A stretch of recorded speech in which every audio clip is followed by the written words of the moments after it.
All right, welcome back to Wrestling Retold and Relived with Richie Mars. I, of course, am your humble, gracious host, Richie Mars. Thank you so much for clicking on this episode. And it's going to be a fun one. It's what I like to call the big wrestling face-off. And it's not like the colossal tussle like they did for WrestleMania.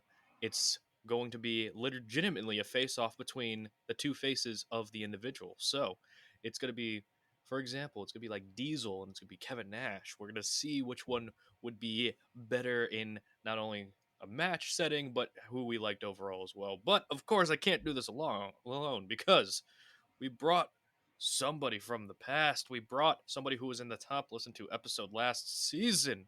We brought back my good pal Marcus. Marcus, how we doing? We're good. I'm excited to be here. I'm excited to nerd out as always. Let's do this thing.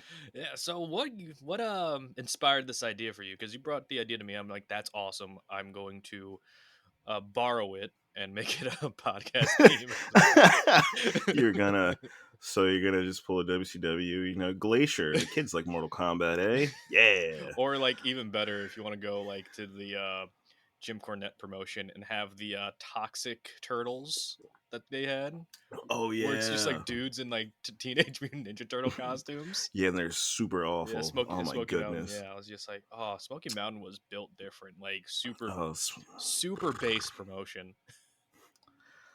Smoky Mountain was a fever dream. Oh my god, it's like do you remember WWE like posted those like Southpaw regional wrestling like videos? No, So they I'm not did like familiar. a whole parody of like the Southern wrestling stuff. It's called Southpaw Regional Wrestling, Okay. and it's like John Cena is Lance Catamaran, and he was an anchor in Utica, New York, and like he's just going all these different like matches and promoting them and all these different characters, and it turns out like they're building up to this story called Lethal Leap Year. That's their big show, but the Okay. year was they didn't have a lethal leap year to do because the year that Hmm. they're on didn't have a leap year, so their promotion just closed, and that was the big thing. And it was all to like advertise KFC, and the best part of the whole thing is like to advertise like KFC in each of the episode was they got a quote unquote Ric Flair impersonator, but it's just Ric Flair. I mean, depending on like which Ric Flair you're getting, it does feel like a Ric Flair impersonator. Um, Like the episode before, we were talking about all his like new like endorsements, like he had like a CBD line, he has an energy drink like Woo Energy, and mhm. one of my friends, they were like, oh, you remember Woo Wings? I'm like, oh my god, I just remembered Woo Wings. Imagine it's just like that's like an odd thing to order. You just go on the phone, you're like, hello, can I have some Woo Wings? It's just like a weird, it's the W's, you know. What's this thing? When you get Ric Flair, you're gonna get it woo somewhere somehow. Um, do you want it always? No. Is it there always? Yes. Oh, You know. oh well, at least he was in that Bad Bunny video. Yeah, he was also in the Migos video, I believe, as well. The fact that Ric Flair is so ingrained in pop culture is astounding. Well, I mean, it really makes sense because his whole thing, the jet flying, limousine riding, kiss stealing, wheeling, dealing, all that. Mhm. I mean, it never goes away. Nobody ever says, you know what? Broke Corbin is who I want to be in life. You know, who son of a plumber? I'll Yeah, take that gimmick. yeah, Everybody wants to be rich. Like yeah, that's the American dream. yeah. Just hard working. So our Hmm. first one is Ric Flair and the Black Scorpion. No, we're not doing that. We're not doing it. ah, But we'll mm, go adjacent to that. Let's go with Sting first, because okay. you had like the All American Good Guy Sting, and then you had Crow Yeah, Sting. You also had yeah. Joker Sting, which I really Ugh. enjoyed. I love Joker Sting so much. Uh, I know it was like a Heath Ledger impression, but it's like I don't care. yeah, It was yeah, for fun, sure. but it was like that TNA era where it's like they didn't really give you much, so I was like grasping at anything. I was like, come on, please. So we'll just stick it to the two Stings, the Okay. All American Sting and the Crow Sting. Now, which one? Like who? Like what are their pros? What are their cons against each other? And which one do you think like wins out in the end? Um, if I had to pick, let's see. Well, let's go pros and cons. I would say the repackaging of Crow Sting from like Surfer Sting Mhm. was very much of the times. It worked. It was borderline genius if you really think about it, Mhm. because it's almost kind of like in a sense. I know he was based off of the Crow, Mhm. but it was almost kind of like he was like WCW's Batman if you really think about it. Like Yeah. he's in the rafters, he's watching, he just pops up out of nowhere, he kind of does his own thing. He has his little like, the belt of weapons, i.e. the baseball bat, Mhm. and he just surfacing was a good baby face. But I think when you have somebody like Crosting, you could play both sides of the fence. He could easily be a Yeah. heel. He could easily be like the silent protagonist. He could easily, and we've seen that numerous times. So as much as Surfer Sting kind of got his foot in the door, I'm going Crow. Yeah, I agree. Crow is probably the more interesting of it. And I just like it was during that time where it's like Scott Hall's like, "Hey Sting, you see this movie, The Crow?" And then he just goes like, "I did the same thing with Scarface, Chico." Pretty much. Yeah, so it's like if you think about it, like Crow Sting at the time was like we were just getting into that like grunge era of the 90s. Mm-hmm. So it hit Mm-hmm. exactly at the right point. Kind of like Yes. this is like the similarity I make it. It's kind of like how Jeff Hardy like was basically the right time when it was like that alternative scene was popping. Yeah. So Yeah. Right time, right place. yeah, when with wrestling it's I don't want to say it's like rare, but Excuse me. it's more rare now that it's like when they're like right on the line of pop culture, where it's just Mm-hmm. like they're almost a little bit ahead of the curve, maybe right in time of the curve. Usually wrestling, it's the complete opposite. Like they're Yeah. many years behind the thing. Like Yes. they're selling Yeet shirts right now, and Yeet Yeah, they hasn't should have been been a doing that thing. like 3, 4 years ago. Yeah, and it's like it hasn't been a thing since Vine. You know what I mean? Yeah, yeah, it hasn't been, but it's definitely synonymous Yeah, with like the Usos and everything. yeah. But no, I get you. And like I saw on like SmackDown, like Carmelo told Andrade to just put the fries in the bag. And I'm just like, I'm just like, okay, now I know that this is no longer a thing to say because now they're saying it. But it's like with Sting, it's he hit at the like the perfect time. Like I remember they were trying all different things when he first started. Like Mm-hmm. like I remember he was in the rafters. He had like the vulture and stuff. Uh, Mm-hmm. I wonder where that went. I wonder where the vulture okay like left after that. And then just all this trial and error kind of stuff, and they could afford to do it just because of the mysterious and the mystique and the intrigue, and the fact that he didn't wrestle for over a year and you still had that intrigue just makes how powerful Sting was. Like I don't think it would have worked as well if the presentation of Sting was like so all American before, Yeah. but like I do agree. I would go with alternative Sting than all American Sting because we've had a lot of people who did the all American babyface. Like you had Sting for like a better term, like John Cena. He was like the all American babyface. Now you got Cody Rhodes, Luger. Luger, yeah, Luger. Yeah. uh, uh, but yeah, like I think we're on the same page. Crow Sting is probably like peak Sting. Like probably Mm-hmm. would Absolutely. just presentation wise. I mean, he came out to Metallica before too, you know, Seek and Oh yeah. Destroy. Yeah. Yeah. Yeah. So it's just like, yeah, I'll go with Crow Sting. But let's go to since Sting retired in AEW, let's go to like an AEW guy now Okay. that you texted me, and I'm like, oh, that's an interesting thing, and that's Dean Ambrose versus John Moxley. And Yeah. I'm like, yeah, there is a pretty big difference. Like, there's a lot of similarities. Like, one, it's the same person.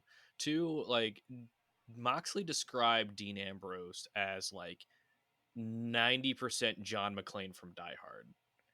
And and like 10%, you know, Terry Funk, Dusty Rhodes, like all his inspirations. Mm-hmm. I'm like, that's a pretty good way to put it, because like Dean was very goofy, but he could still get stuff done. Yeah. It's funny because like with the Die Hard comparison, kind of reminds me of like Lethal Weapon in the sense that like one is Die Hard and like Moxley is like the older cop, just like kind of old, like I'm too old for this. It's like, "Nyeh." Like, and he doesn't mean to come off that way, but it's almost kind of like with Ambrose, even though I think, they absolutely kneecapped the poor guy when he was there because they gave him just the goofiest gimmicks. It's just like, all right, cool, like he's Yeah. Bane now. Oh, the Yeah, all germaphobe right. thing, just like Yeah, I was like, like I'm like, what direction is that? You know what I mean? yeah, that almost kind of reminds me of like early WCW stuff. But I think as far as like story is concerned, um Ambrose kind of edges out Moxley for me because Ambrose was always like the wild card. Ambrose was the one that you never knew what was going to happen. Mhm. However, he was the one like it's almost kind of like you had your front runner, Mhm.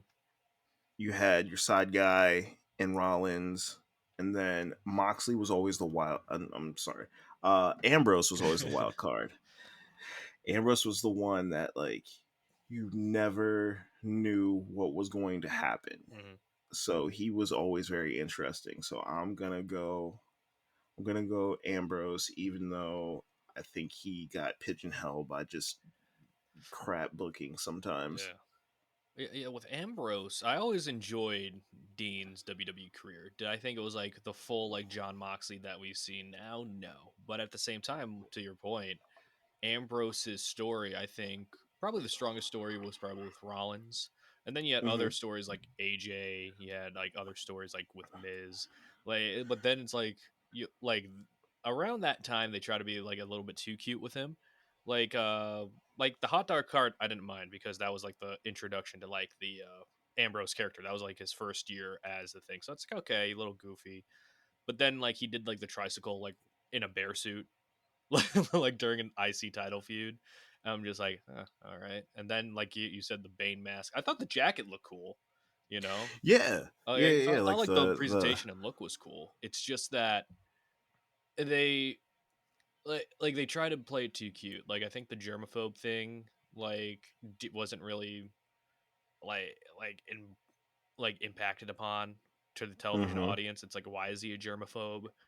You know, now if he was like a germaphobe because he's just like because that was the storyline they did with Roman at that time.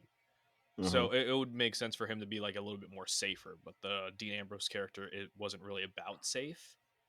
Yeah, he that, and also the nickname they gave the guy was kind of Oh, the lunatic the fringe. lunatic fringe. It's just Yeah. like you can do better. Uh, You've done better. apparently, it's like I heard that was like a radio host in the area where Moxley lived.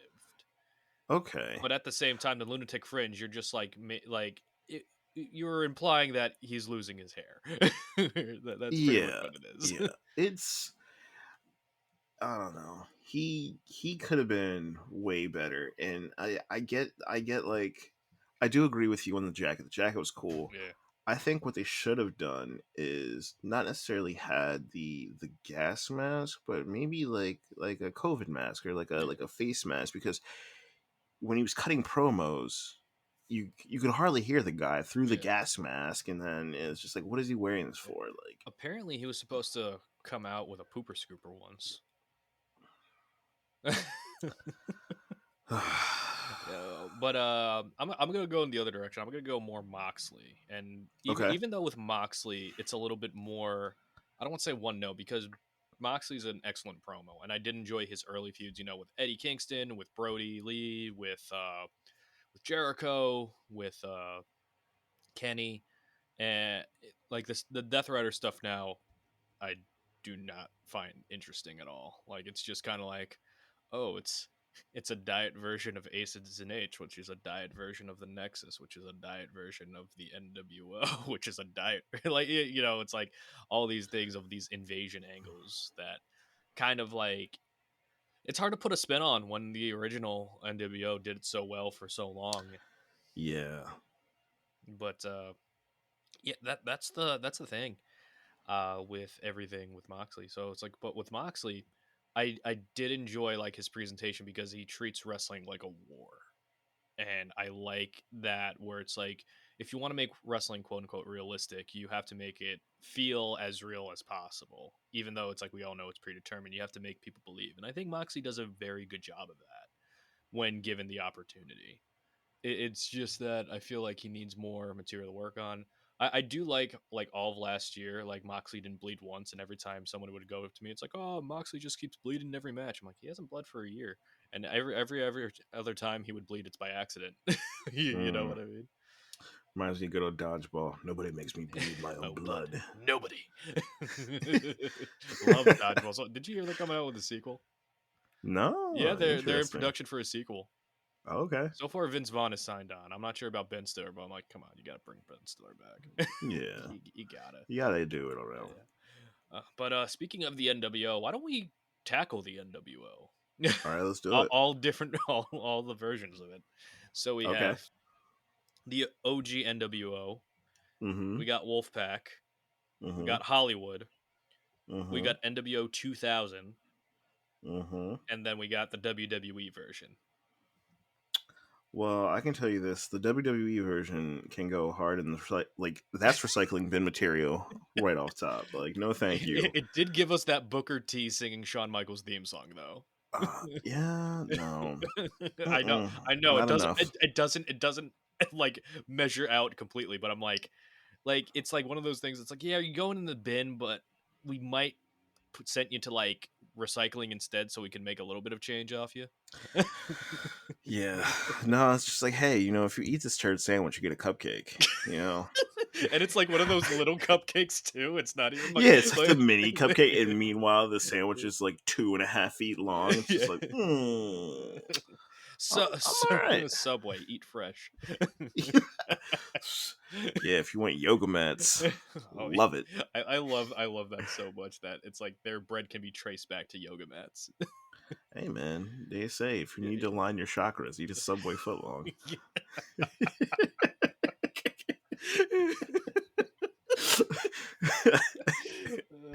Ah, okay. all right. Ooh. For me, I am gonna go.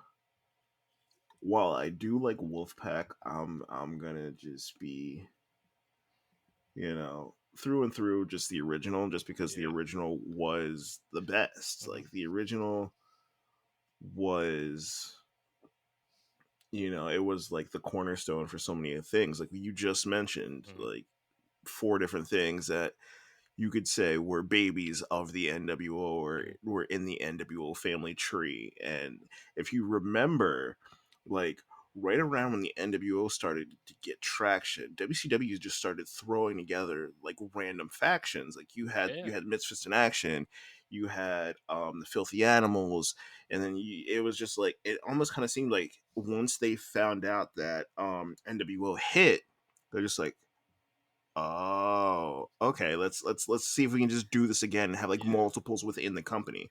Yeah. Like you got LWO, then ECW did like Yes. BWO, and Yeah, just good old Blue. like all those different spin-off factions. I will say I agree with you. The OG is like top tier. It's not going to be broken. I will say the Wolfpack theme is pretty clutch. It goes pretty hard. Oh yeah, Yeah. Wolfpack theme could I would say Wolfpack theme probably clears or is close to NWO, like the original theme. I like both, but the Wolfpack theme had a little bit of extra spice in it. Yeah. It's just like it's like when you go to like a fast food restaurant, like the NWO theme was like McDonald's French fries, but then the Wolfpack theme is like the curly fries. Yeah, Yeah, yeah, I'm very can't food really go motivated if wrong. you couldn't tell. Clearly, Yeah. nothing's changed. No, nothing has ever changed. I like food a lot, but but yeah, it's gonna be the NWO for me as well. Yeah. We didn't even mention the B team. Gotta love the B team. Mm. I'm not even talking about the tag team, the B team. I'm talking about NWO B team. They were so big they had to get a side faction for their main faction. Yeah, I remember. I forget who it was. They were talking about DX, and they essentially wanted to do the same thing with DX, Yeah. and they were just like, no, nobody else is joining. Like, stop. Like because they saw like how it worked for NWO and how it became like this big thing. And NWO essentially had their own pay per view, and they were just like, no, we're not doing that. But speaking of NWO, let's go into like the top three NWO members are Hogan, Mm-hmm. Nash, Hall. So let's start with Hogan because Hogan had a different character. You know, he Absolutely. had the WWF, you know, like '80s Hogan character, you know, the All American guy, and then you had Mm-hmm. Hollywood Hogan, and Mm-hmm. then that ultimate bad guy that nobody likes. Now, which one like would win in this face-off, All American or Evil Hogan? Because both of them, I feel like, would refuse to lose to each other. It doesn't work for me, Brother. brother. For me, I am gonna go with Hollywood. I'm gonna go with Hollywood because obviously if you look at like 80s 90s, Hogan is cemented on the Mount Rushmore of wrestling. Like even Mhm, people that didn't know wrestling mhm. knew who Hollywood Hogan was. I Yeah. mean, excuse me, knew who Hulk Hogan was. And then to see him, because the entire time you have to think like he almost like what 20 years of just being a baby face, Mhm, like you finally get to see him be the bad guy, mhm, like which he was so adverse to. It's just like say your prayers, eat your vitamins. mhm, To like we're taking everything because we want it, which is way more compelling. Sometimes you want a feel good baby face. Sure, you want somebody to come in and beat the bad guys, and you want somebody to there for us, there for the good peoples, yay. But every once in a while you want that person to just come in and like wreck shop and be like, nah, yeah. we're evil, figure it out. And the thing is with like the '80s Hogan was a jerk. Yeah, That's the he was thing. He horrible. was a jerk. Like he eliminated Sid Vicious like illegally from the Rumble, and they had to dub it over because like everyone was booing Hogan. Yeah, when freaking Macho Man won his title and Hogan wouldn't get out of the ring. Yeah. And It reminded me of because do you remember Jinder Mahal as champion? vaguely. Yeah, so like it was like the Punjabi prison where Mahal beat Randy, and that was because of a Hmm. distraction by Kali. And Hmm. so it or so Kali kind of like, I don't want to say went into business for himself, but he made it seem like he was the champion so he could get the photo uh ops and stuff. So mm, that's what Hogan would do. Like I agree with you. I feel like Hollywood is probably better just because like, and I listened to this on a podcast. I'm like, oh, that's very, very interesting. Hogan is the only one to raise the stock of both company, like two companies, but one as a babyface and one as a heel. And I find that mm, so interesting, like making hmm. it top business. I also find his contract, because his contract leaked from WCW, and he got Oh, something like every time he would wear an NWO shirt, it would be like like $20,000, like per time he wore that. I'm like, can I get that deal? interesting. He's like Yeah, he's dude. like throw on the NWO shirt, he gets like 20,000. Yeah, I mean, it's got to make up for Pastamania, you know? Yeah, but the thing is, Hollywood Hogan was also in Muppets Lost in Space, so I'd rather watch that than Mr. Nanny You're not wrong. or You are Suburban not wrong. Commando. Ugh. Yeah. Uh, Also had a Taker in there. you could probably find those like the buy one get one DVD sale at like the Walmart in the bin. They're like $5. I would not pay $5. That's too much money. That You is get too two much money. movies. You get to each It's movie is still too. $2.50. It is still too much money. Look, I could buy a pack of Pokemon cards with the same amount, and I could probably make my money back if I. If not more. Yeah, if not If more. not more. Yeah, I could get the because they're very valuable nowadays. But let's go to the big man, as Scott Hall would say, Diesel Hmm. and Kevin Nash. Uh, I am gonna go Nash on this one. Oh, I'm just I'm 100% with you with that. Yeah, like don't get me wrong, like, Diesel was good, Yeah. but it was very much a sign of the times where Diesel, the whole thing was just like he was the classic. He's a big guy. He does big guy things. Look at Mhm, him being big. mhm, That was pretty much it. mhm. Versus Nash, who you got some cool promos. You got him running around with Scott Hall, and they're causing a ruckus, and just a little bit more depth to Yeah. the character. Like Nash was a lot more sarcastic. He was a lot more funny. Like Hmm. Diesel, it was more like he's the corporate champion. You know what I mean? But it's like we don't want to make Yeah, him seem corporate. And they tried to like, it's like, oh, you know, when a company like gets behind something, and then it's like, and they tell you it's cool instead of you deciding yourself if it's cool. yeah, or they like try to like kind of shoehorn it in and be like, "What's this alternative thing?" Yeah, you know, it's kind of like when WWE bought Tout, and they're like, "Oh, this is our own social media app," and we're like, "We're not going to do Tout." You tried. Yeah, you I'll sure. give it to you. You tried. I do Yeah. like Nash even makes fun of the Diesel run because apparently it was like he was like the lowest drawing champion, and then Hmm. like at TNA he had like a graph of all the past champions, you know, like Brett, Hogan, like Rock, Austin, where it's like it peaked at Diesel. Like he's like, as you see, I made the most money out of the whole year, so he has a good sense of humor about it.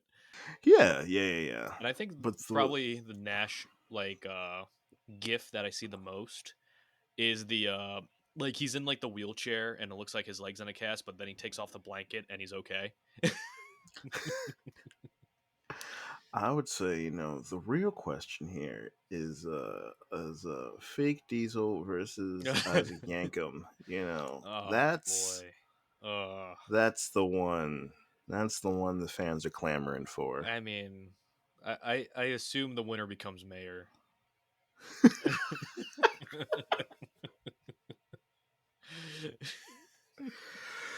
Ugh, Imagine yes. like it's like, oh, who's your mayor? Fake Diesel. He was an Isaac Yankem lost by 10 votes. oh, you know that people just don't like dentists. Mm. They say in recessions, dentists are the first people to get overlooked. Mm. But you know what? Dentist that didn't get overlooked, especially around Christmas time. Herbie the elf. He wanted to be a Mm. dentist. He did want to be a dentist. Yeah, and then he just like took off all the teeth that the Yeti guy had, Oh and that's how they tamed yeah. him. He just took he just yanked all their teeth. I'm just like that is a Christmas special for children. That's what they taught us. When you want to tame somebody, body mutilation. Yeah, That's yeah, that's Christmas, yeah. right? That's the Yeah. you know that's wholesome. Speaking of That wholesome, brings let's go to go on. let's go for a Scarface like segue Okay. because that's All wholesome right. because that's what Very. Razor Ramon is, a Scarface, Yeah. and then Scott Hall.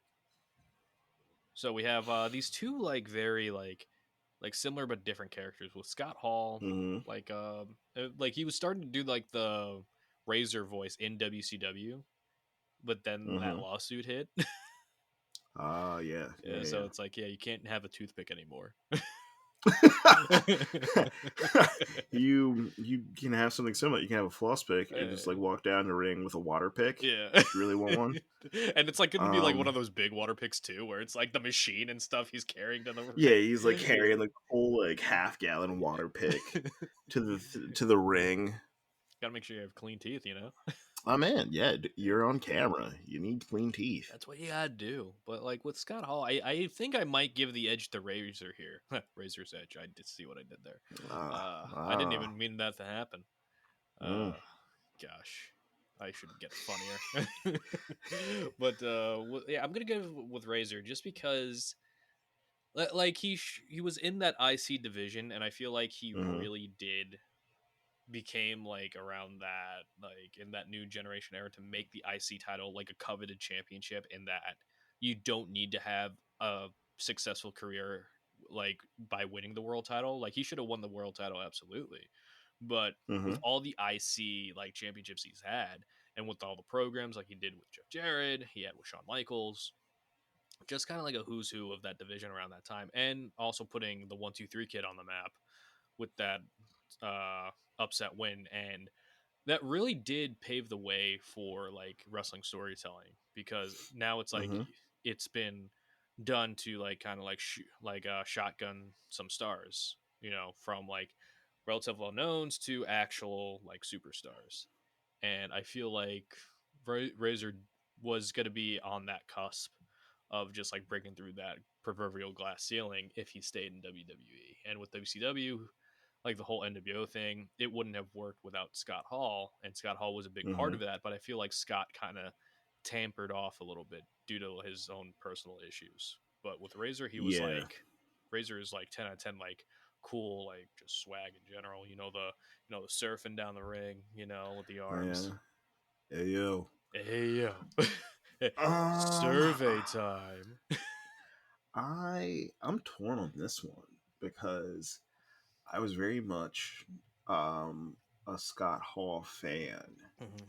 and it was a little before my time. But like going back and doing my research, like seeing just kind of how he like how early Razor was, like he was an innovator, not to mention like the ladder match at WrestleMania 10, Mhm. and there's that footage of him essentially jobbing out a young Jeff Hardy, like giving him like the most gentle Razor's edge, and apparently like he tried to from my understanding, I read somewhere that when they found out that he was 16 at the time, he like found out, did the match, tried to do it as safe as possible, and some of the other guys in the clique tried to get him kicked out because he wasn't 18, Mhm. and he was just like, no, no, no, like let this kid, like he made it here, he's Mhm. trained, like Yeah. he was kind of like almost kind of like a buffer for Jeff. Yeah. So as much as I like Scott, I'm gonna go Razor on this one because if we don't have that buffer, we don't get Jeff. Yeah, and with Jeff, like the funny thing about that was like Jeff during that whole since he was 16, he didn't really know the business. I'm not sure if they found out that day, but I think they found out later on that he was 16. Yeah. But it's Hmm. like the match with Razor was a tape match, and Jeff had no idea Yeah. because like it like wrestling wasn't as online as it was like back then. For sure. And like he didn't know if he was live, he didn't know it was taped, so he was just like so nervous. And the best part is it's like two good things. Like one, the click saw Jeff, and they're like, oh, he looks like Vanilla Ice, because Vanilla Ice was all the rage back then, so they Hmm. just kept calling him Ice. But then like Jeff was so nervous, he was like in the bathroom, and it was like the bathrooms where there's like no stalls, Yeah. where it's just toilets lined up. Like, and Hmm. Razor was like ticked off about something because he was supposed to face somebody else, but they were scared of his finish, so that's when they brought Jeff as like the Okay. squash guy. So Razor's just like so pissed, and he like jerks his jaws like next to Jeff, who's on the toilet, and you just hear like this like guttural like noise from Razor, just like casually like dropping a deuce next to like a 16-year-old Jeff Hardy. And like imagine like you're facing Razor Ramon in your first WWF match, and he's like this intimidating guy because Scott Hall I think is like 6'7".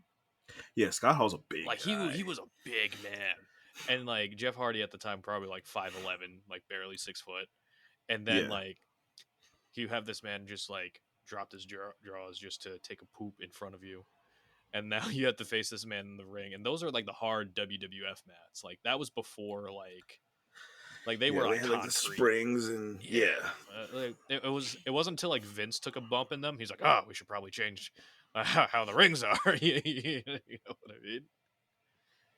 Yeah, but it's like, yeah, Scott Hall is cool, but Razor is top tier. Yeah, for sure. And speaking of top tier, how about we go for a little of a triple threat right now? We got Okay. Mankind, Dude Love, Mm-hmm. and Cactus Jack. Mm-hmm. So we got Mm-hmm. the three faces of Foley, and Mm-hmm. they're very dynamic and very far apart from each other. Yes. With Mankind being the creepy one and just like the tortured soul, Dude Love being the ladies' man who's a coward at heart, and then you have Cactus Jack who's the complete opposite and just completely just hardcore. I I like all of them, Hmm. and I will say one of the things that I think is Foley does not get enough credit for character work Hmm. because even like Mick Foley himself, you could say like that's the fourth face because he would always come to the ring. People always had good stories about Foley, Hmm. and it was almost kind of like when he threw on his gear, regardless of who he was, he gave it 110%. Hmm. Out of the three of these, well, I'm gonna go Cactus Jack. Ooh, nice. I'm gonna go Cactus Jack just because I know Mankind is like the most iconic, Hmm. but like even when it was promos, I remember it was him and Triple H, and I remember they were trash talking each other back and forth, and I think he wanted the it was coming up for a pay per view, The and he was Rumble, I just like, think, yeah, right? yeah, I think so, and that's when he was like, I want the Japanese death match, and he's just like, and Triple H is like, nah, absolutely not. So he's just like, I want Hell in a Cell, and then when he took off the shirt, and he Yeah. had the Cactus Jack, Yeah. the wanted shirt, and like the Yeah. whole crowd went nuts. Yeah. And So, Triple H sold that perfectly too. Like he looked like he oh legit yeah, was like terrified.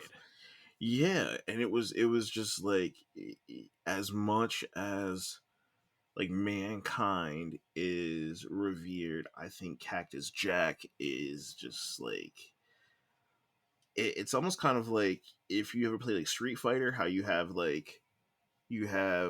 Ryu and Evil Ryu. Hmm. Like Mankind is Ryu, Hmm. Cactus Jack is Evil Ryu. Right. Yeah. Kind of like that you see flashes of one and the other, but like one is just way Yeah. Hmm. more intense. So I'm going Cactus Jack. How Yeah. about yourself? Yeah. It might shock you, but I agree with you. I Nice. do like Cactus Jack a lot more, and like it was like that same promo too, where it was like building up for the street fight in the Rumble. Originally, it was Triple H and Mankind, but Triple H beat up Mankind like the Raw before, and there was SmackDown, and Hmm. like Mick Foley as Mankind. It's like what Mankind can't do is like face Triple H. So I should think a replacement should be as suitable as the match, and I think you know the guy. And when he rips off the mask and like tears off the shirt, and it's like Cactus Jack, it's like the perfect Yeah. reveal too. Yeah. And it's just It's like, almost it's almost kind of like a Superman moment if you really think about it. It's yeah, just like everybody knows this person, and then like yeah. you take it off. Like as soon as you take it off, like everybody's in on like Mhm. the the thing that's about to happen. So Yeah, it's like, oh, like he's really gonna go there. Okay. yeah. It's almost like, and I'll say this full disclosure right now. I'm not a Naruto fan. It's not that I don't Okay. like it. It's just I just like haven't seen enough It's of not it. your thing. But Yeah. there's one scene that I have watched, one episode I have watched, and it was like when Rock Broccoli. Lee, like yeah, tears off the weights, and then he's like, Yeah, oh, I'm I very can come much the same. freely, and then he drops the weights, and it's like this huge explosion like surrounding him, and it's Hmm. you're like, just like whoa, it's like the comedy guy is now like this secret like warrior, where you're just like, oh my gosh, Yeah, it kind of reminds me of like when you have that one friend who like you know how you had the video game tournaments when you were younger with all your friends, and you had that yeah, one friend who wasn't like really competitive, yeah. but out of nowhere they came and just trashed everyone. Yeah. It's just like That yeah, it's like one of those days where it's like we're better than you for like 364 of the days. Like the 365th days today though, and you're just gonna yeah, wreck house. yeah, and that person just absolutely leaves Earth. Like they just have that moment of just like blackout, and you're like, Yeah. yo, where did this come from? Yeah, and plus with Cactus Jack, I feel like that was the closest, at least for Mick Foley, where he could be conceivable as the guy. Like I know Yeah. like Mankind won the WWE championship Mm-hmm. 3 times. Those were all like short reigns, but they were all like transitional reigns for other people. I feel Mm-hmm. like Cactus Jack, like you could legitimately like build him as champion, like long term, if you really Yes. wanted to. And if Foley didn't retire, quote unquote, after that Hell in a Cell match, and then come back 6 weeks later, like, like I feel like they could have had like a good possibility of like having him as champion. And originally, the Cactus Jack was going to be heel. It was originally going to be at Mm. WrestleMania, like the Foley plan, like in his head, was him and Steve at WrestleMania, but Foley has Cactus Jack, but Um, and Steve like as either champion or somebody else. But Steve got hurt, so they had to like pivot, and Mick um, Foley was gonna like retire anyway. So he's like, well, I guess I should just like help build Triple H, and it worked out flawlessly for him. yeah. Now that you say that, like Cactus Jack and Stone Cold would have been, oh, that'd have been a good one. Oh my gosh, that would have been great.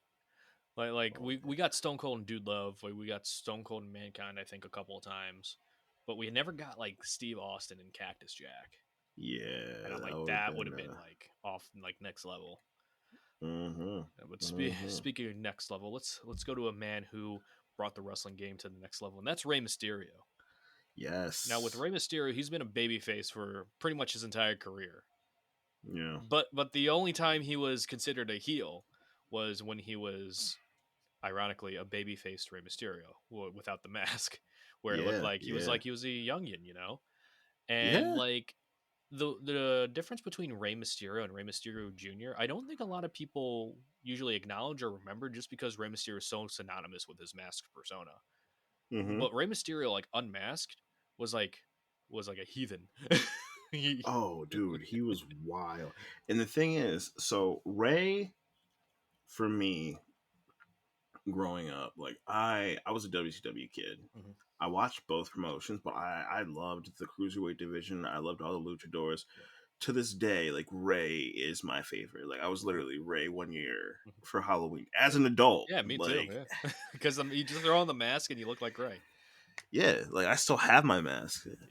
But I like so I'm like Team Ray pretty much forever. But like Unmasked Ray, and like you and I were talking before the episode started, and somebody had said that Unmasked Ray was like symbiote Spider Man, Yeah.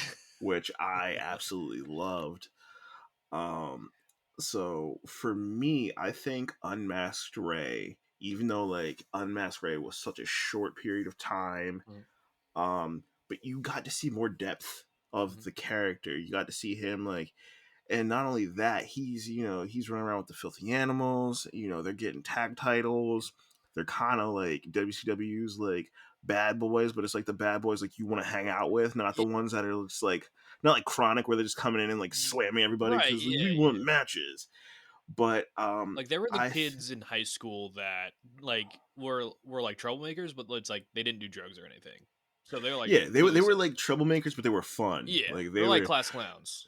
yeah, they were like class clowns, and they're running around, and I think it was interesting to see him like with the different gear Yeah, with the and just overalls, the horns. yeah, Yeah. yeah, the overalls, the horns, the whole thing. Like seeing how his moveset kind of changed a little bit, how Mhm. he kind of switched it up, but he was still a high flyer.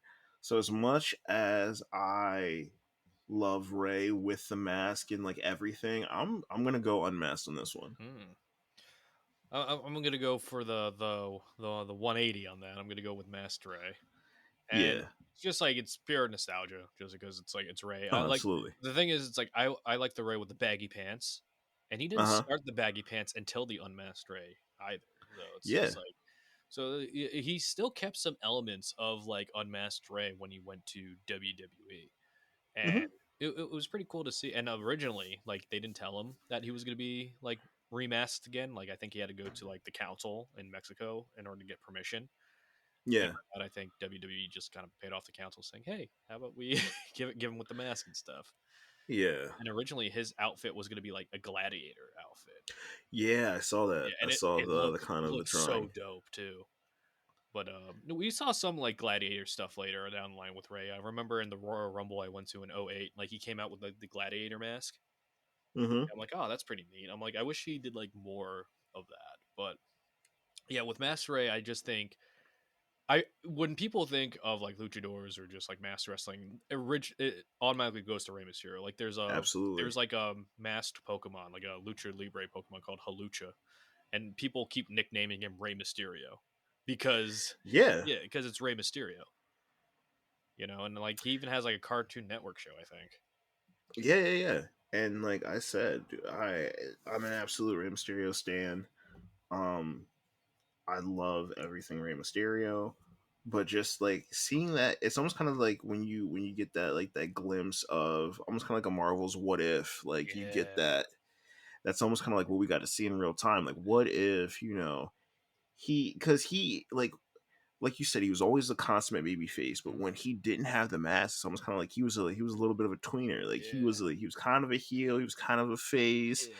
You got to see him like hanging out with the boys Yeah.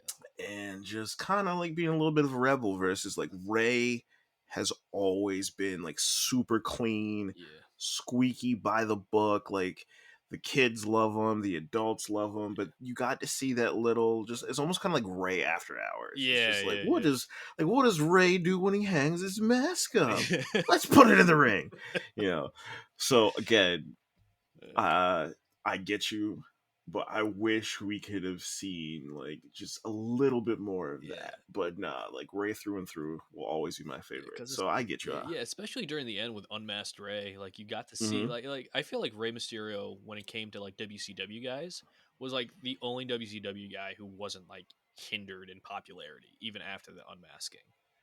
Yeah, no. If anything, I think it kind of boosted his popularity a little bit Yeah, because like you had all these guys, you had them running around with masks, and now like if you really look at it, yeah, he was out, he was talking, he was cutting promos, but like when they took his mask off, it was almost kind of like they almost kind of made him into like a little bit of a playboy. Like yeah, he just like here's this good looking guy. He's not terrible on the mic. He's not gonna like burn the house down. But you give him a little bit, you give him some talking points, and he could rock for sure. yeah, And then let's just let him be how he wants to be, and it worked. yeah. You know, it worked, and it's like he was like I think like his manager like in the Filthy Animals was Tigress. I think Tigress was in there. Tori Wilson was on in there as Yeah, well. yeah. Tori Wilson Yeah, was in yeah, there. yeah. Hmm. So it's like the Filthy Animals. I feel like are very like underrated stable in that it's like Absolutely. you had like a bunch of these like like well versed talent, but they were all like not like different too. Where it's not like today where it's like LWO. Oh, you're all gonna be lumped in because you have this common thing. With Filthy Yeah. Animals, it's like all right, you guys just seem like chill. We're gonna put you all in a group. Like you got Conan, you got Ray, you got Billy Kidman, you got Eddie for a little Hmm. bit. Then you got Tori. Then you got Tigress. I think Disco was there for a little Yeah, Disco was in there for a bit. little bit. Yeah, yeah. But yeah, yeah, he was in there for a little bit. We all can't be winners. But yeah, it Yeah. was like one of those things where it's like a faction didn't need to be like one note. Like their Hmm. common like bond was each other. What Yeah. when it's like it's not just like who they are on the outside, but it's like they're just like chill in general. Yeah, and it's almost like when you have that one friend group where everyone is into a little bit of everything, or like when Yeah, you go like visit, extended family and your cousins are just like my cousins, for example, everybody likes a little bit of everything. yeah, So it's kind of like you want to do photography, go to that person. You yeah. want to talk about games, go to that person. You want to talk about anime, go to that person. You want to go clubbing, talk to that. So it's kind of like they move as a unit, but like you said, everybody is an individual, so Mhm, they could perform by themselves and they could also perform as a unit. And I mhm. think just like storytelling and character wise, it was better than just like everybody's a baby Yeah. face. It's like, "Oh, you're good, you're together." Yeah, it's just like best friends forever, Best best friends friends forever. forever. Ring. Bing. Speaking of best friends forever, let's talk Uh, about a guy who's had a bunch of tag partners. okay, let's do it. It's gonna be Kane. It's Okay. gonna be Kane. So we have Mm-hmm. Masked Kane, and then we had Unmasked Kane, and then we had Masked Kane again. So how I divide it, it's like, and then we have Director of Operations Kane. So we have Masked Kane, probably the best spin-off character of all time, where it Mm-hmm. was like from the Undertaker's lore, and then you Mm-hmm. had this like big intimidating person that was at one point a Christmas tree monster and a dentist and a Yeah. fake Diesel, Yeah. and just like all these different characters. And then you had the Unmasked Kane, which started out as a real psycho, and then it took a very like a lot of very strange turns unmasked. Then it was kind of like I call it the fruit roll up mask when he remasked again because it looked like the fruit roll up just kind of like smacked on his head, and then it's just like all right. but the thing is with Kane, and then you got directors of Operations Kane, which is it was a fun like character, I guess, but that's kind of like one and the same. I feel like with that Demon Kane. I call it Hmm. Role of Kane, but it's Demon Kane. So between all of those, I feel like I like the Mask Kane, but Okay. it's like the 2002 Mask Kane where it's like the open mask. Okay. But it's like then I have to like acknowledge the Katie Vick stuff, and I don't wanna. So it's like I feel like Look at it. because I grew up with Unmasked Kane, Okay. but it's like when you're a kid, everyone's like, "Oh, he was so much cooler with the mask," and I was like, "Yeah, I agree. Mask Kane was awesome," Oh yeah. but it's like when you have Unmasked Kane, where it's like they're trying to make him a psycho, and then he's like trying to marry Lita and stuff because he wants a baby. And then Snitsky came, and then like Unmasked Kane just made me feel very uncomfortable being a wrestling fan. It's like one of those things that's like when you're watching wrestling as a kid, and the parents walk in, and then like something like there's something that's happening where you're like, I swear it's a better show. It was cool like 3 minutes Yeah, ago like before you walked in. Like you just missed the most amazing match and or promo, and now it's just like, oh, so there's Triple H in the casket. yeah. Cool. It Now, just makes everyone um, uncomfortable. It's like so. It's like I swear I'm not into this at all. let me see your search history. Go away. And then it's like, what do you mean you're out in Club Penguin right now? So I originally was gonna go unmasked Kane, but now that you said that, um, yeah, I think we're gonna go Demon Kane on that Yeah. Oh, one the demon. because yeah, like Demon Kane, original like voice box weird Kane. Oh, Because voice at box first, Kane is super based. yeah, at first I was just like, you little unmasked Kane, like woo, and then you're just like, so about Katie Vick, and I'm just like, kill it with fire, kill it now. That actually did happen during. Yeah, yeah, no, Yeah. no jokes intended, no puns. Yeah. But I was just like, ooh, because like once he once he dropped the mask, he got like more character depth, Yeah. which was cool. It was really cool. But then, like you said, like Katie Vick. And now Lita's baby and the marriage, and I'm Yeah. just like, Like it took a lot of like then May 19th happened, and then mm. which was funny because that was their way of advertising See No Evil, and then they put it in lore that that's when Kane's parents died, and then we had fake Kane played by Luke Gallows, Yeah, and then just a lot of like odd things with like Unmasked Kane. Like then he had like a love triangle with Kelly Kelly and Randy Orton that no one remembers about, and that didn't go anywhere because Randy Orton's like, yeah, I'm gonna start the legacy. I'd rather be in that than in this. So deuces. yeah, you keep making very valid points, and yeah, yep, gonna gonna not go with unmasked Kane, that's for sure. Ah, boy. But let's go to another member of the family, the Kane family. Let's go to Undertaker, Okay. whose OG name was actually Kane the Undertaker, Mm. but it just went to the Undertaker. So now the Mm-hmm. is his canonical first name. Is the here in class? Present. Present. Just like as like a second grader, that his voice is already like Already that already deep. there. But we Like, got Dead Man Taker. Like the Dead Man took a lot of like different like metamorphosis. It's kind of like those gosh, what are those books? The Animorph books. Yeah, yeah, yeah, it's like that. the front cover is just him morphing into a tombstone. It's like all his forms too. Like you got like purple gloved Undertaker, then you got Yeah. like goth Undertaker, and then you got Uh-uh. American Badass Undertaker. It's not a phase, Mom. I just want to go with my room and paint. But we got Dead Man Undertaker, we got Biker Taker. Then this was only one match. I'm not going to include it, but it was like the fusion of all three during his last match.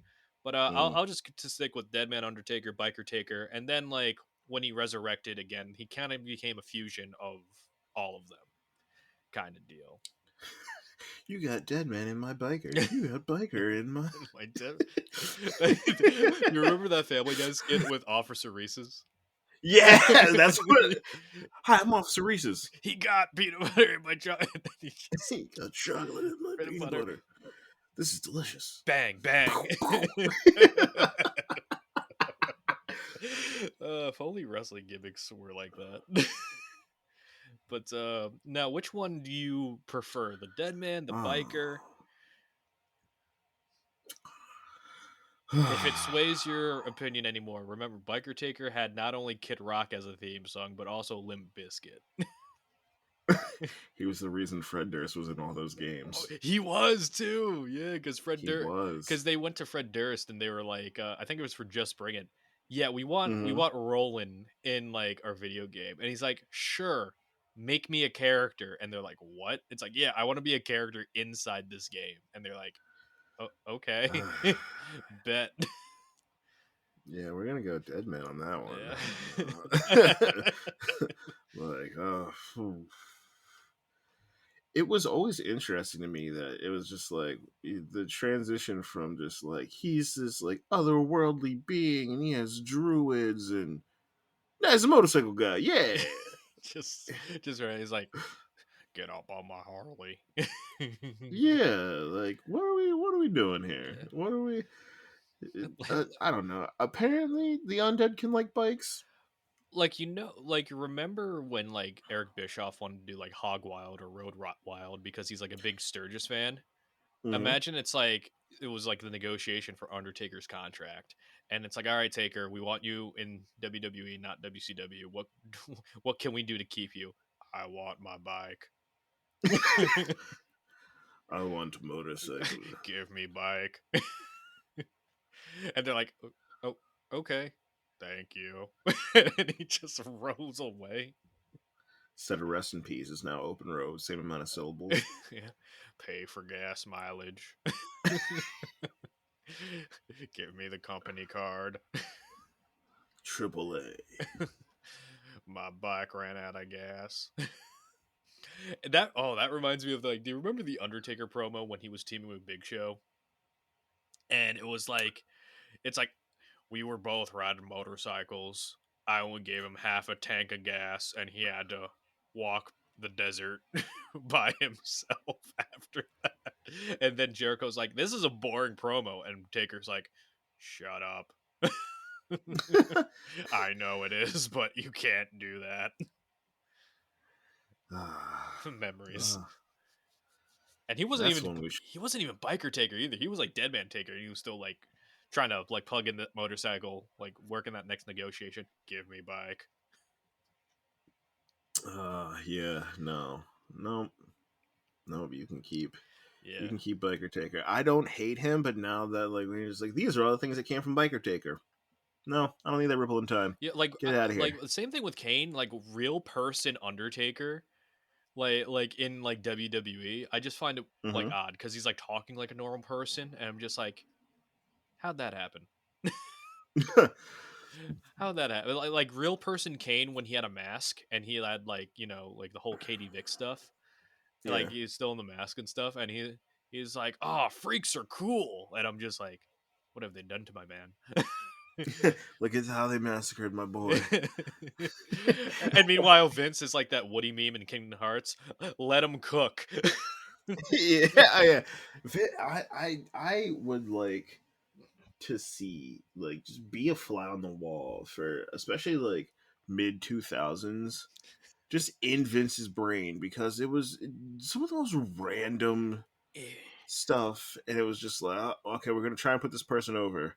Well, that didn't work. You're the Tooth Fairy now. Yeah. Oh my god, it's like a lot of random things that happen. It's like how Brian Gewirtz in his autobiography that I read, like he has a whole entire chapter on Katie Vick, and like just reading it, I was like, this man endured so much of like he knows where like the bodies are buried, and like and like Vince was like crying, like laughing, pitching the whole Triple H thing, like that happened, and like And the reason why they called it Katie, like called the person Katie Vick, was there was a developmental wrestler named Scott Vick, and that was going to be their way to introduce Scott.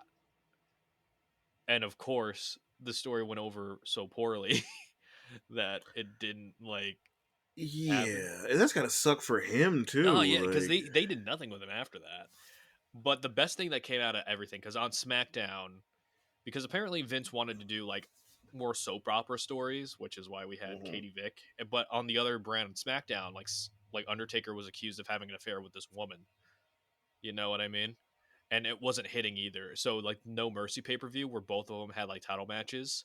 Like Undertaker's like looking at his like cast hand, and like Kane just sits down, and they're just like in like this awkward, uncomfortable silence, and Kane just goes like, "So, how was your week?" Yeah, I don't need Days of Our Lives Yeah. in wrestling. But I yeah, let's switch that. Well, but let's keep it kind of spooky because okay. next person, Bray Wyatt, who's had a ton of different characters. So we had Funhouse Bray, we've had Hmm. Eaters of World slash Fear and Cape Fear Bray, and then you have the Fiend. Mm. So I will admit I'm not very well versed when it comes to Bray. I do know a little bit, but um, what I always liked was when he was kind of like the cult leader. Yeah, yeah. The cult leader stuff was Yeah, very interesting.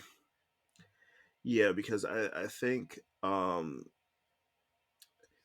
that being one way to like start a faction versus just like we're a bunch of people who don't like this, so we're gonna do that.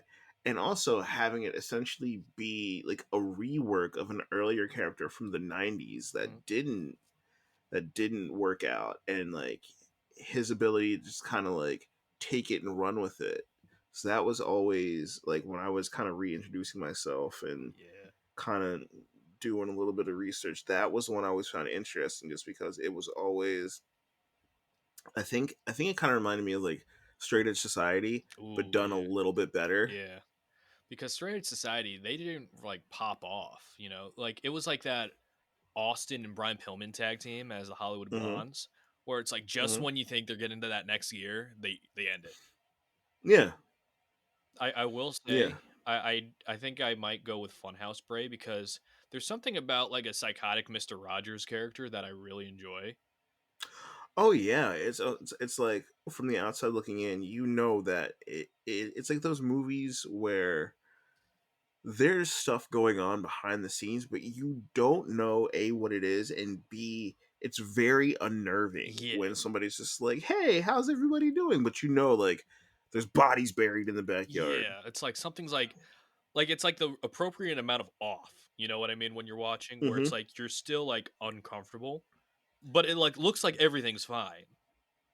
Yeah, it reminds me of like a thriller when you have that character who hasn't done anything yet, and you have people that'll look at them and be like, "Yo, something's off." And then you have other people that are around them like, "What do you mean? Like he's like he, she, them. They're always nice. Like that's just them." And then you have that one character that's like, "No, like something is not right here." Mhm. And you watch that unfold, and that's kind of what that reminds me of. It reminds me like a little bit of Coraline if you remember that movie, Okay. where it's like there's like the other mom in the other world and stuff, where it looks like everything's perfect, but it's like it's still off.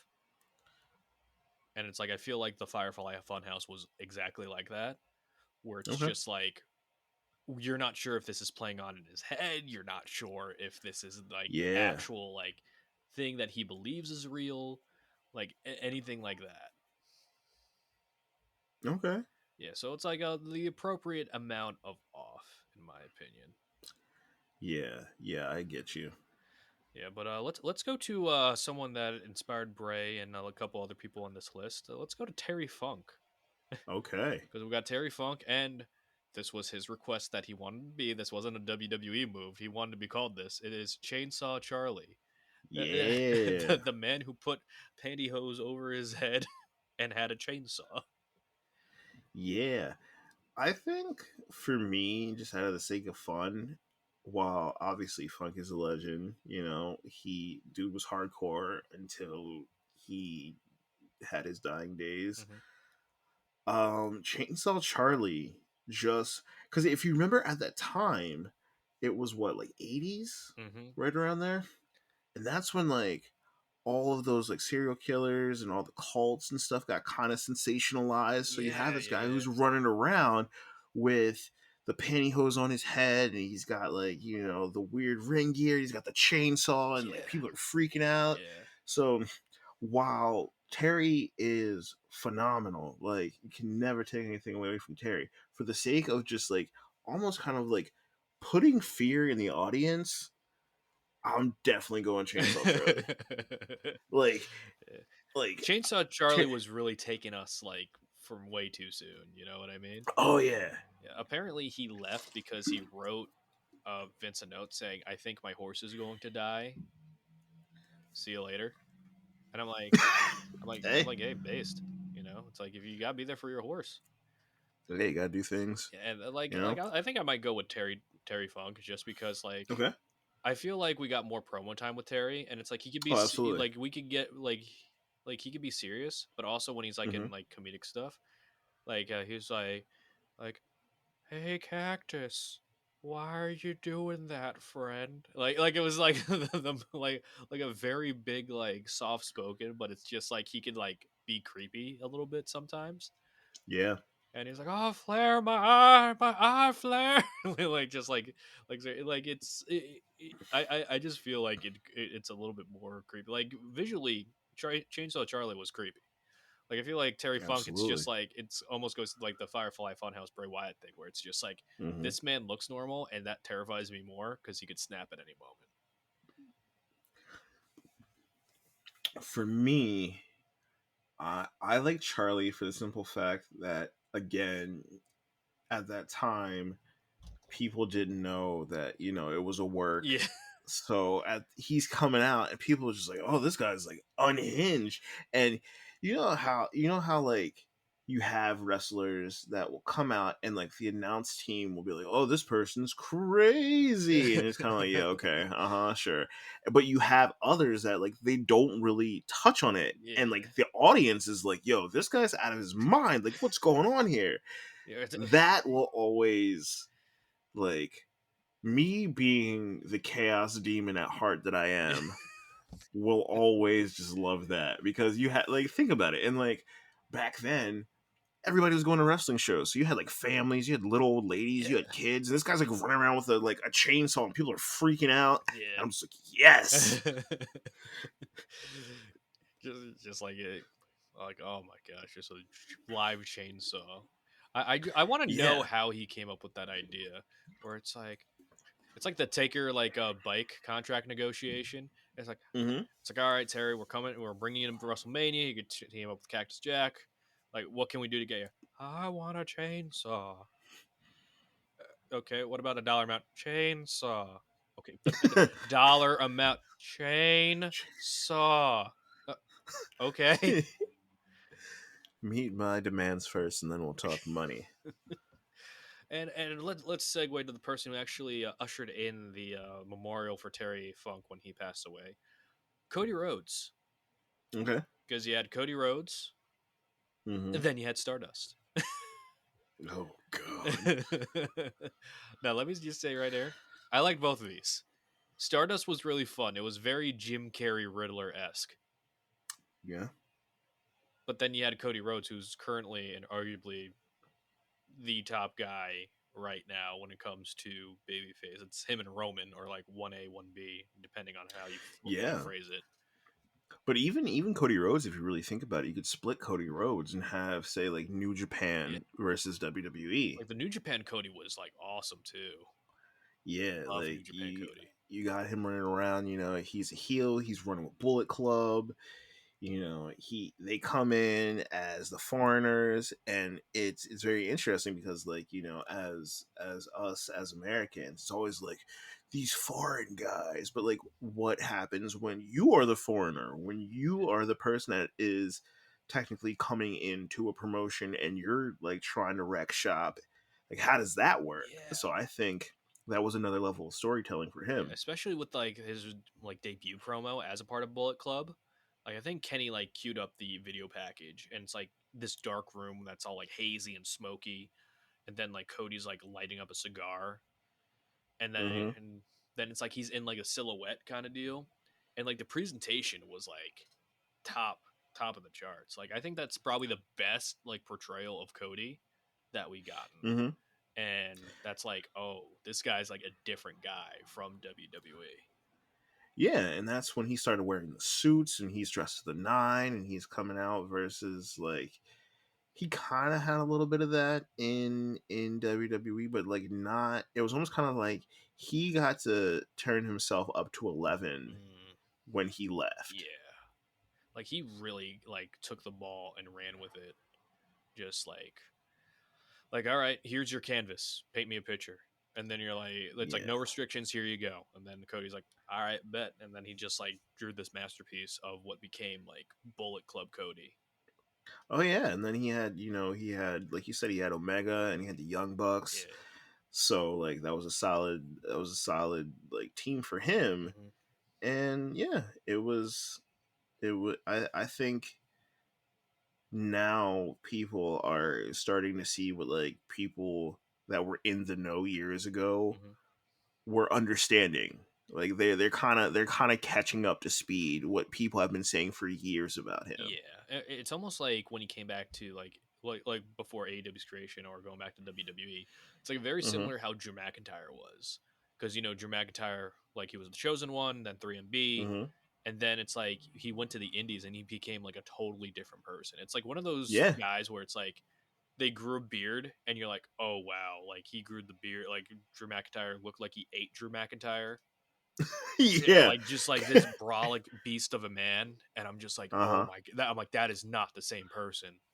Yeah. Which is just like It almost crazy. kind of reminds me of Festus too when he became Yeah.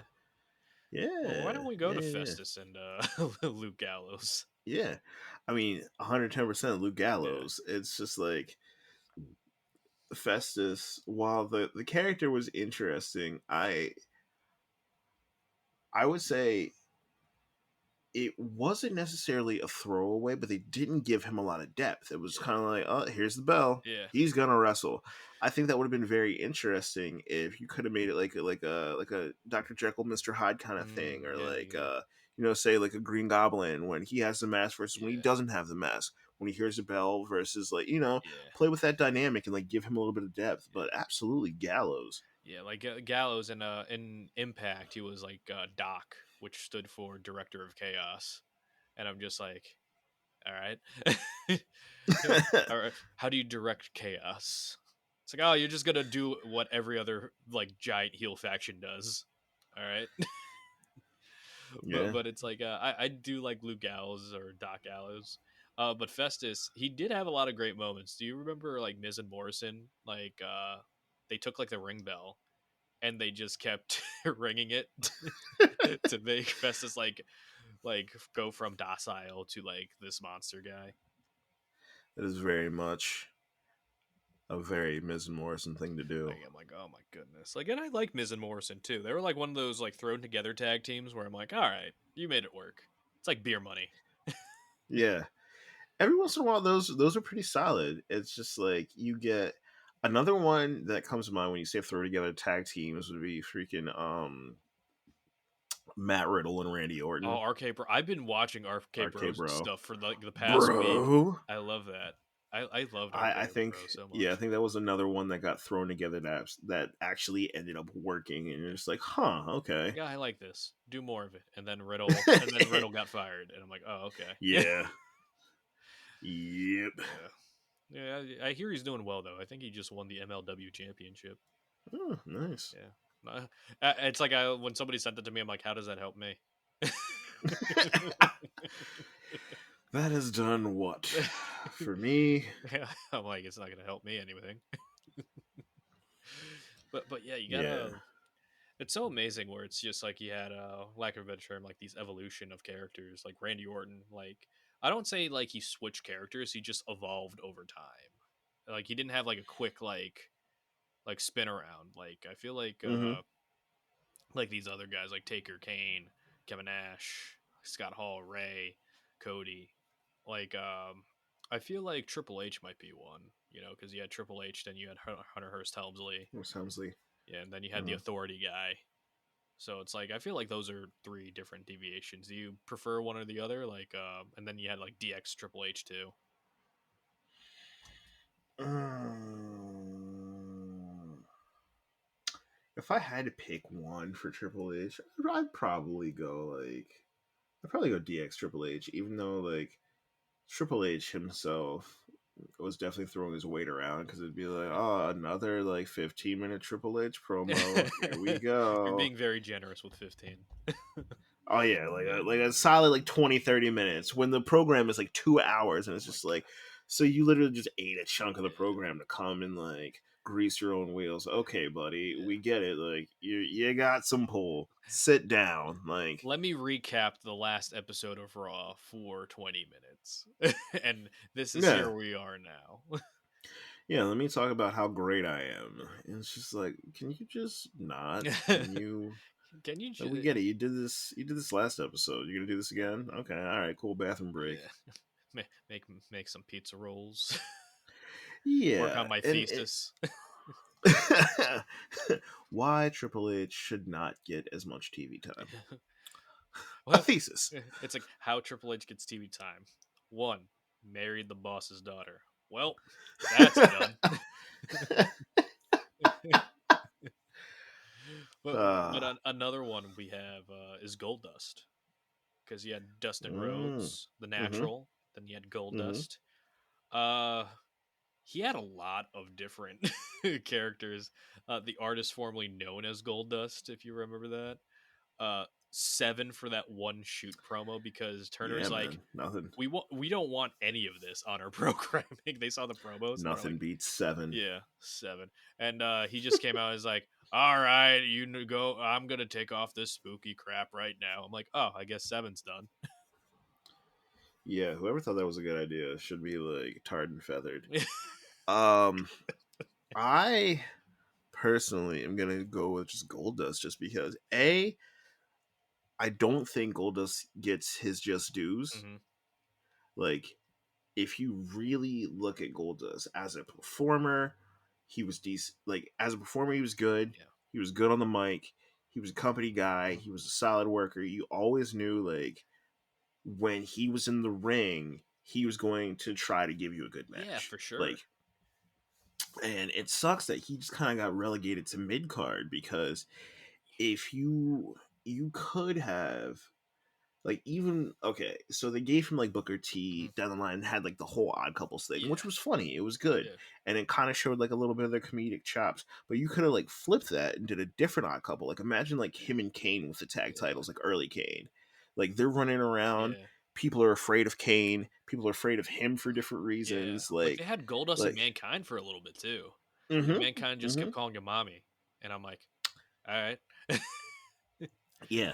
Like he never as a character or as a person, I think got his just dues, Yeah, and he could have been well, like he could have been used so much better. yeah, I agree because like with Goldust and just Dustin Rhodes in general as like a performer, like in ring, like he had like series with like Austin and they were going for a Mm-hmm. while. Like in Mm-hmm. ring, he was super sound, but when he got that character on lock, I feel like there might have been some hesitation on WWE's part just because of Mm-hmm. how controversial it was. And Sure. I think when they clarified like what Goldust like was, like just because there was like a lot of ambivalence at that time, like what Mm-hmm. Goldust's character was, and I feel like they got like a lot of pushback. So I feel like they could have like if they really like taken it further, like Goldust could have been a lot better. But I think they felt like Goldust was like this safe haven where it's like, all right, we'll keep him in this same spot like for the time being. And as a result of that, he kind of got lost in this purgatory that like, Razor got stuck in, like all these other like talented guys got stuck. Yeah, and I mean, look at they. A lot of people say like, "Oh, look at the controversy. That's why they steered clear of it." But look what they did with Billy and Chuck, Yeah. like I, 20 years I mean, later. I mean, Billy and Chuck is a wild team too. They, That was yeah, a well, yeah, WWE they they actually like tricked Glad because they had Glad promote it as like the first like yeah, thing, like because I think Will and Grace were like a big show at the time too.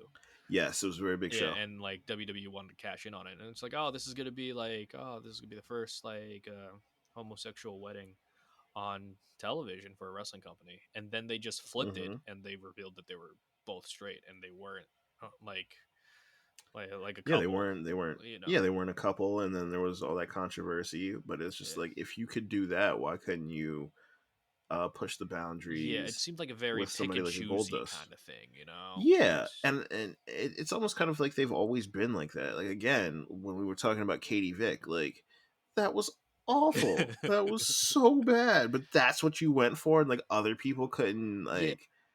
it's just like you thought this was like a necessary idea to portray on your television program, but Hmm. you couldn't actually follow through on something that you legit promised to a different organization, and then you got the proper backlash for it. Yeah, and it's part of me understands why they were gun shy with it, but also it's just like, if you're gonna do it. Yeah, Like, you made this character, you got the promotion, you made the vignettes, like, what are you doing? yeah, Like, you have the foundation, build the building. yeah. Like that's what you need to do, you know. Hmm. And then I was gonna like transition to like X Pac characters, but they're pretty much the same guy. Six Six Pac, Pac, X X Pac, Pac, one Sean kid, Waltman, 1, 2, 3 kid. This big team. 1 2 3 Kid, I will say 1 2 3 I Pac, will say like 1, 2, 3 Pac. Pac 2 3. Go on. Like LA Knight, if you remember his pre run. Yeah.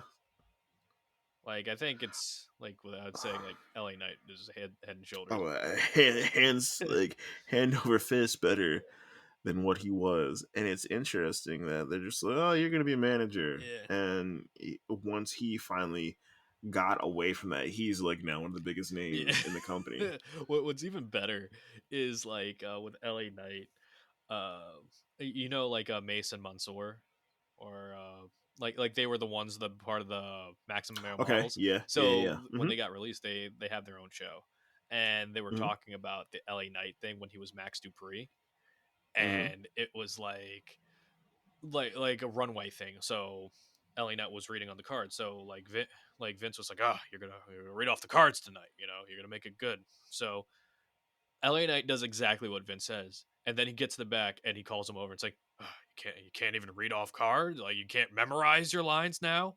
And LA Knight's like, "You told me to read off the cards." Vince. And the best part is, it's like they were gonna do the whole Maxine Dupree like shift over, Mm-hmm.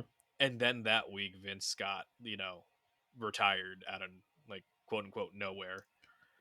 So that Yeah, like he. legitimately saved LA Knight's career. Yeah, yeah, yeah, yeah. It's, I don't know. It's interesting to see like how people get packaged, Mhm. because think about like Brodus Clay or the Oh, Funkasaurus. the Funkasauras is like super based. Everyone's just like, "This is awful," and you're like, "No, this is No, the no, thing I I'm like, want. Give me more of that. no. Again, it's like the Woody meme. Let him cook. Let him cook a little bit. He's a Give dinosaur him the from Planet Funk. We got this. give him the red tracksuit. Let him Yeah, go. let him go, and Let him go." then maybe we'll put him on cable television. I don't know. Maybe as a talking head Mm, on a conservative show. We'll see. might happen. Might happen. Never I'm know. just saying.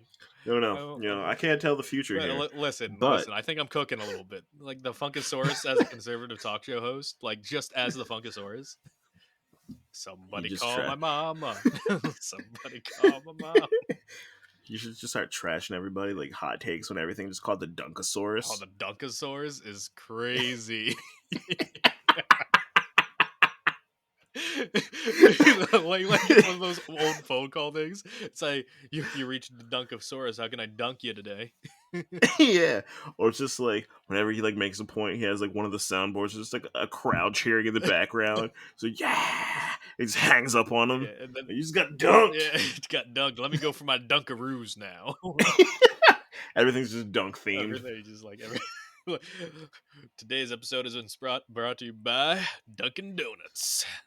Dunkin' Donuts, Get the Funkasaurus flavor right now. Dunkaroos, SB Dunks. Oh, Shout out to Nike. shout out to Dunkaroos. I think this has been a fun episode so far, but I think we're gonna end on like a big one right here. All right, let's do it. So we got Rock, the Rock. Okay. So we got Mm-hmm. Rocky Maivia, which bam, not a Mm-hmm. factor probably. Then we got Mm-hmm. the Rock. Okay. Then we got Corporate Champion Rock. Then we have People's Champion Rock, Hollywood Rock, and then the final boss. See, you forgot one component, my good friend. Ooh. You forgot Flex Kavana. Ooh, Flex Kavana is a good call. That's the one. That's the one we want. I like how Rock because he said he never wanted to be like named after like his. He wanted to be known as his own person, his own individual, Mm-hmm. and he wanted like he's like I don't want to be called Rocky and I don't want to be called Mavia, and they're like, well, do we have a name for you? And they were like, Yeah, he's like, no, I'm gonna create my own name. And then he went with Flex Kavana, and the and the company's like, you sure about that? Yeah, if whenever they make the next Magic Mike movie, I'm gonna be in it, and that's gonna be my name. Oh. You don't want Sexton Hardcastle like Edge did? Edge versus Cope, who wins? I don't know. Both of them have 4 letters in their name. It's gonna be pretty tough. Cancels each other out. Gotcha. Granted, Edge has to use E twice, so technically that's like 3 letters. Yeah.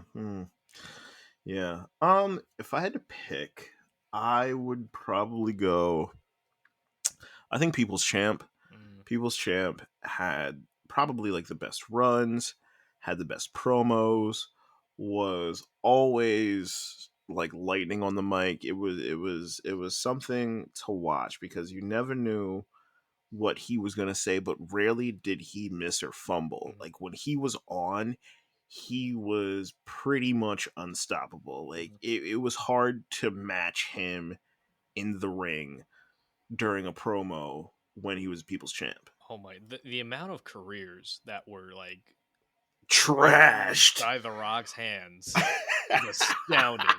Billy Gunn with the oh dear God, my name's Billy and I'm just one king of the ring. But the only problem is I still absolutely suck. I was like, oh my gosh. And then he did that to Perry Saturn too, where it's just Yeah. like you have one eye going that way and the other eye going that way. So the Rock's gonna smack your head and make your crooked eye go straight. I was like, oh my gosh, Rock, what do you do? Like, I also think that's part of the reason like they went scripted is because you could legitimately get buried from a oh my promo. gosh, it was just like if you didn't like at least like kind of match up to the Rock in like promo wise, you were done. You were done, buddy. Yeah, you were trashed. Yeah, like for me, I think I have to go Hollywood Rock. Okay. Just because it's like it's one of those like games with like a DLC pack where it's like so like Yeah. an already like loaded game, but they dropped like a surprise DLC on you, Mm-hmm. and you're like, oh wow, this makes the game so much better.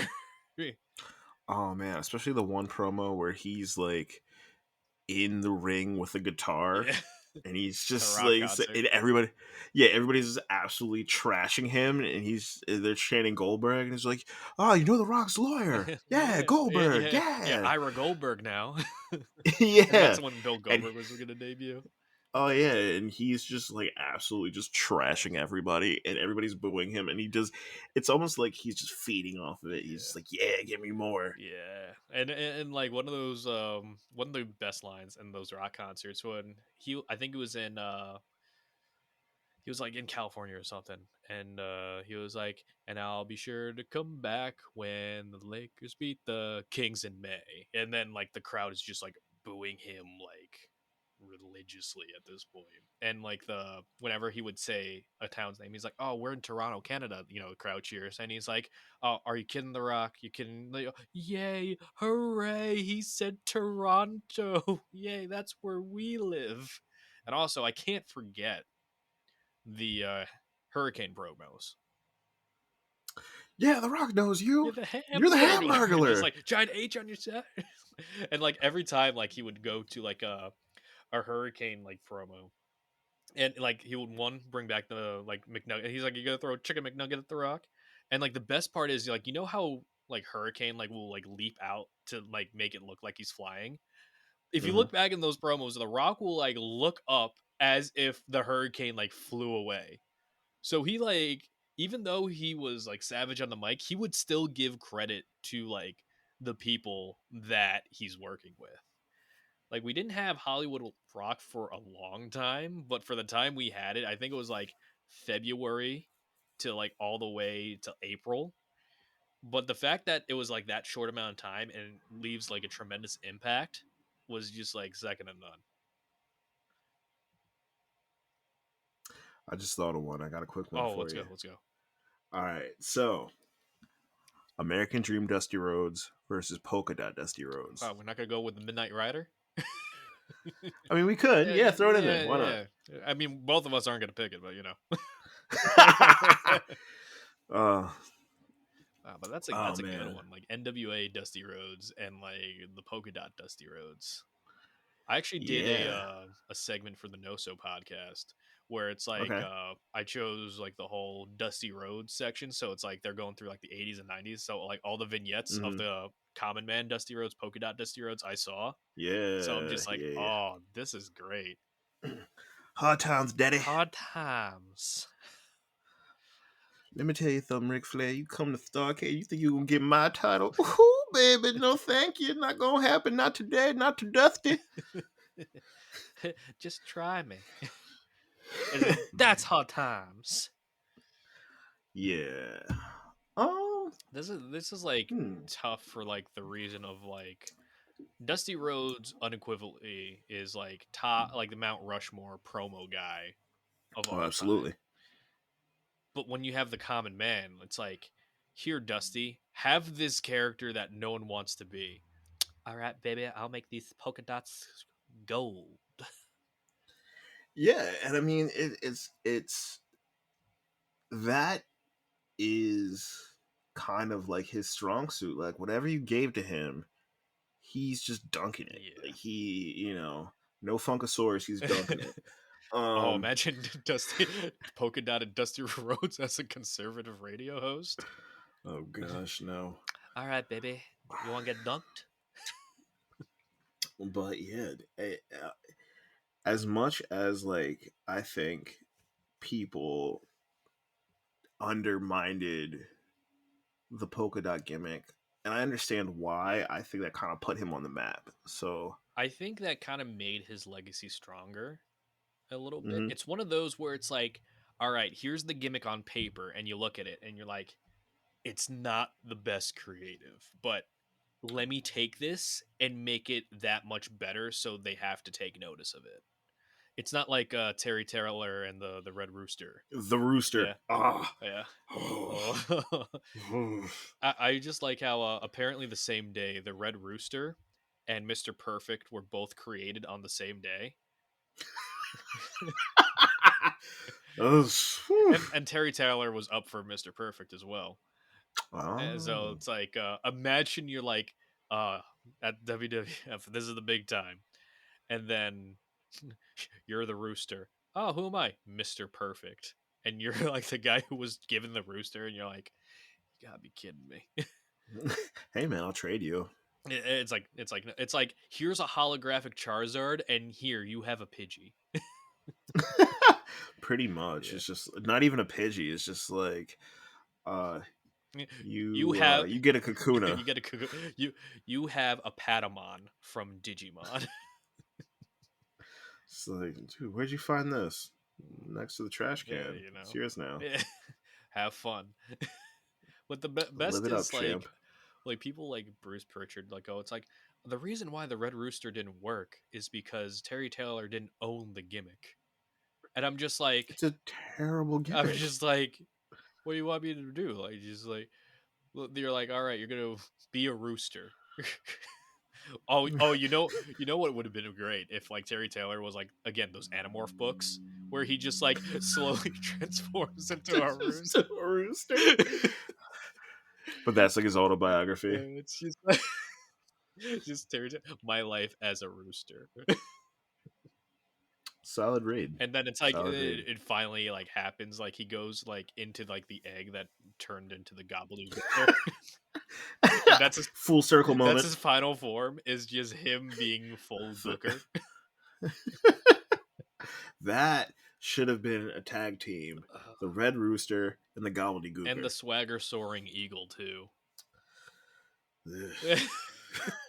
You know, it's like, we have this hot young prospect, Jack Swagger. What can we get him over? Give him a bald eagle. And it's Chavo Guerrero in this bald eagle outfit, just pretending to be a bird. There's one. Oh my! The Eagle versus Kerwin White. Oh no! Not Kerwin White. I'm not gonna lie. I did think of that example. I was trying to like. I hope Marcus doesn't like remember it because I didn't want to mention Kerwin White. Yeah. Ah. Through the Oh. back in the memory Oh banks. my gosh. You're gonna be a golfer, but not just any golfer. You're Kerwin White. Yeah. No. Oh my goodness gracious. I think Chavo or Lieutenant Loco wins that one. Ooh, Lieutenant Loco. Yeah. Yeah, good old MIA. Yeah. Misfits in action. I did like MIA. Yeah. Okay. When we were talking about Disco and how they just kind of threw him in the filthy animals, and we were just kind of like, yeah. You know who I think would have been a solid pick? Yeah. Lash LaRue. Ooh, that would have been a good one. And I think if you swap Disco for Lash, he could have kind of fit in. Mm-hmm. Like there was I'm not sure if it was Lash LaRue, but it was like Jericho, like when he was in WCW, got popped by like a GNC like drug test. Like he picked something up from GNC and then it flagged him for drug test. And it was like, and he had to go to this meeting with, I think it was him, Lash LaRue, and Lenny Lane. And they're like all the same size. And meanwhile, in WCW, there are other people who clearly are signaling, like, you know, for absolutely. like drug like usage. Yeah, And they're sure. like just like all here like normal dudes, and we're like, what are we doing here? Like, I don't know. But what I thought you were gonna say, and this is another one we could do, even though I'm not sure if it really counts, but like Booker T and GI Bro. I was gonna mention that earlier. I mean, obviously Booker T. But it's I like mean, Harlem Heat, Harlem Hangover. But like we got GI Bro. Yeah. It's one of those like wordplay things where it's like, oh, that's pretty sweet. But did you like? There was another thing. This was like years ago, or I forgot what game. It was either Modern Warfare or Call of Duty that had a character that was like similar to like GI Bro in like the image department, and Booker T's like, nah. And then he competed in a match at his home promotion as GI Bro, so he has a case that they took his likeness. That almost kind of reminds me of like when Disney's using all the new movies as live action ones, so nobody else can get the likenesses. Yeah. It's like, we just made a movie. Oh, here's another. Can't do that. Here's another one. Do you remember Shark Boy and Lava Girl? Yeah. So that was Shark Boy. Yeah. So Shark Boy like saw it like, and Miramax was putting it out, and I keep forgetting Georgia Lopez is in that movie too as like the villain and the teacher. Yep. And like Shark Boy was like, huh, interesting. And then he like sued Miramax because he was using the Shark Boy name first, and he got like a huge settlement. Nice. And like the best part Good is for him. Like, do you remember Shark Boy as Stone Cold? Yeah, he was coming out and pouring the chum everywhere and stuff. Give me a shell, yeah. It's one of those gimmicks where I'm just like, it makes it like it's completely silly, but I'm like, oh, that is still so awesome. Absolutely. So I didn't picture us ending on Shark Boy, but here we are. Hey Gotta man, end strong. I like. Yeah, you gotta end strong, and who better than Shark Boy? Yeah. You know, Who else but Shark Boy? absolutely. Yeah, he should have gotten a run for WWE. He should have. Like Shark Boy was solid. I liked him in the He ring. I did have liked a him a lot. dark match for WWE, if I remember. Like, Mm. imagine you're backstage and you're like, we got some new tryouts here. Who do we have? Well, we have we have Deacon Batista, we have the Prototype, and we have Shark Boy. Ah, what is this? Is he a shark? No, sir. Is he a boy? Also, no, sir. What is he? Well, the kids like him. Will he sell Yeah. toys? What does this mask look like? A shark. Wow. Is he like the shark from WCW? That's probably why they didn't do it. Because it was like the shark from WCW. Mm. And they're like, oh, we already Mm. had him here before. But it's like, no, sir, this is a completely different person. No, is he like the it's shark's son? It's like we could do that if you really wanted to. Ah, that sounds like work. Now let me tell you about this Katie Vick idea.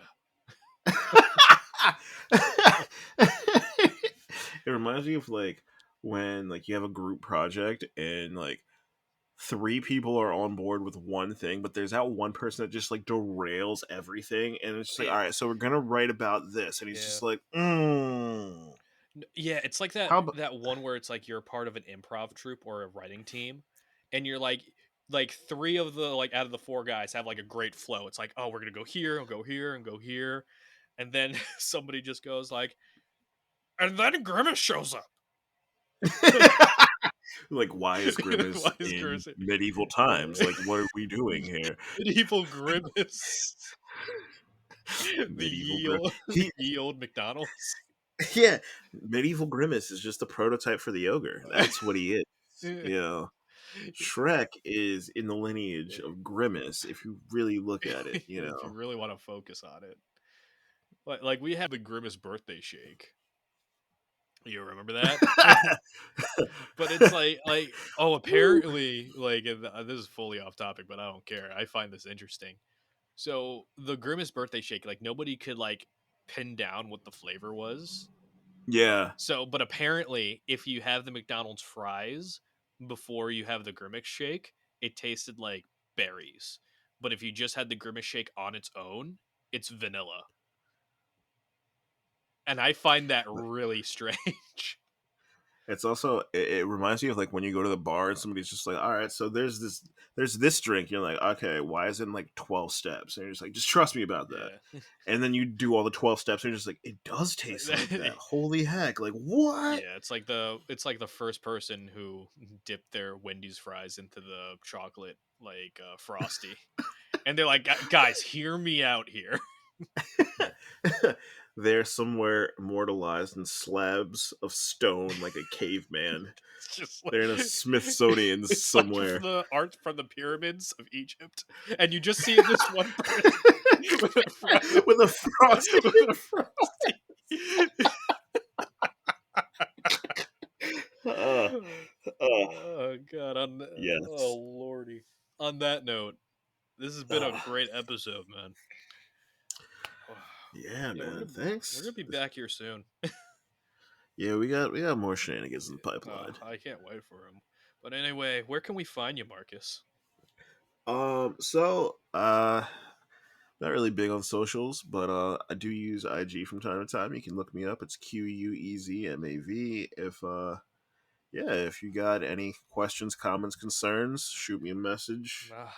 I may read them, I may not. Just leaving everybody on red. your takes are trash. Well, it's Tuesday, Alright, so yeah. yeah. Yeah. There's that. I'm sorry you feel that way. Oh, that's the big one. Yeah, that's the It's like I understand you're hurt.